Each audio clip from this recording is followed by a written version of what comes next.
بسم الله الرحمن الرحیم. ګرانو لیدونکو، موږ او تاسو څنګه کولی شو د موبایل څخه د کمپیوټر په ډول استفاده وکړو. موږ او تاسو کټ مټ خپل موبایل داسې وکاروو لکه کمپیوټر. نو دا ډیره اسانه او ساده طریقه ده. په هر ډول هر رقم موبایل کې موږ او تاسو کولی شو د خپل موبایل څخه د کمپیوټر په ډول استفاده وکړو او د کمپیوټر پروګرامونه په خپل موبایل کې وکاروو. نو دا ډیره اسانه او ساده طریقه ده. نو څنګه کولی شو د موبایل څخه د کمپیوټر په ډول استفاده وکړو؟ نو راځو، وخت مو ډېر نه نیسم، راځو پلی سټور ته.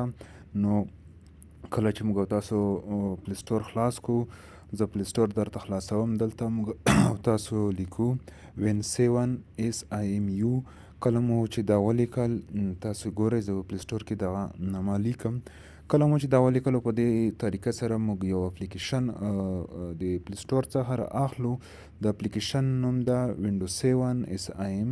نو تیار ما انسټال کړه. تاسو وګورئ دا ډول باندې ستاسو موبایل به اتوماتیکلی د کمپیوټر سیسټم ته واوړي. په کمپیوټر به په ډول به د خپل موبایل څخه استفاده کولی شئ. تاسو وګورئ دلته د کله چې تاسو د کوم اپلیکیشن چې را اخلئ، د دلته یوه ویډیو هم ده. ویډیو تاسو وګورئ، زه درته پلی کوم. ویډیو مې درته پلی کړه. نو موږ او تاسو کولی شو د خپل موبایل څخه کاټ مټ عینشن لکه کمپیوټر داسې استفاده وکړو. نو که ګران لیدونکو، که چېرې مو دا ویډیو خوښېږي، نورو ملګرو سره یې هم شیر کړئ او زموږ چینل هم درسره سبسکرایب کړئ. نو راځو، زه راسم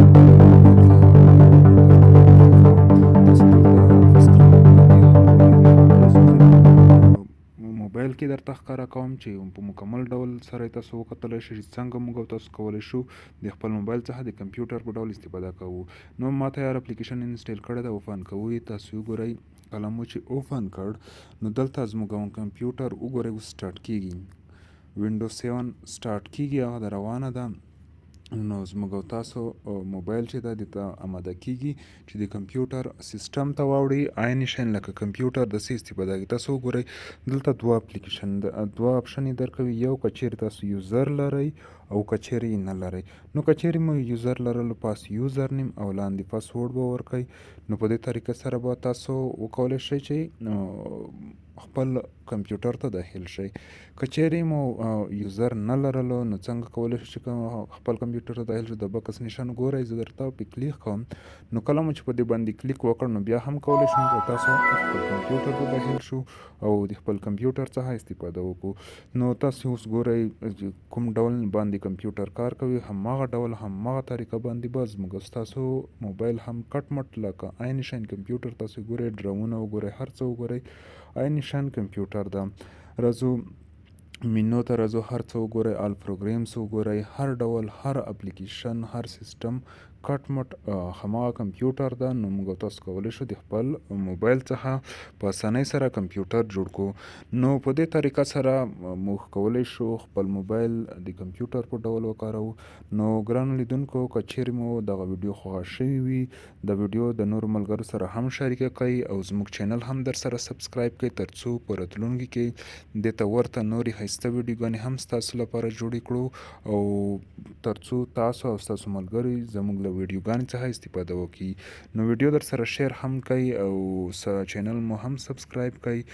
نو په دې طریقه سره موږ تاسو کولی شو چې ډیره په ساده او اسانه طریقې سره د خپل موبایل څخه کمپیوټر جوړ کړو. نو زه موبایل شټ ډاون کوم، یعنی کمپیوټر شټ ډاون کوم، کمپیوټر بندوم. کمپیوټر مې بند کړ. نو وګورئ بیرته زه خپل موبایل ته راوګرځېدم. هماغه موبایل شو. اوس کولی شو د موبایل څخه استفاده وکړو. نو په دې طریقه سره موږ او تاسو کولی شو د خپل موبایل څخه په اسانه طریقه سره کمپیوټر جوړ کړو. تاسو وګورئ دا پروګرام ده Windows 7 SIMU. نو په دې طریقه سره موږ تاسو کولی شو خپل موبایل څخه ډیر په اسانه او ساده طریقه سره کمپیوټر جوړ کړو. نو نور مو وخت نه نیسم، نور مو په خدای سپارم. الله مو مل شه.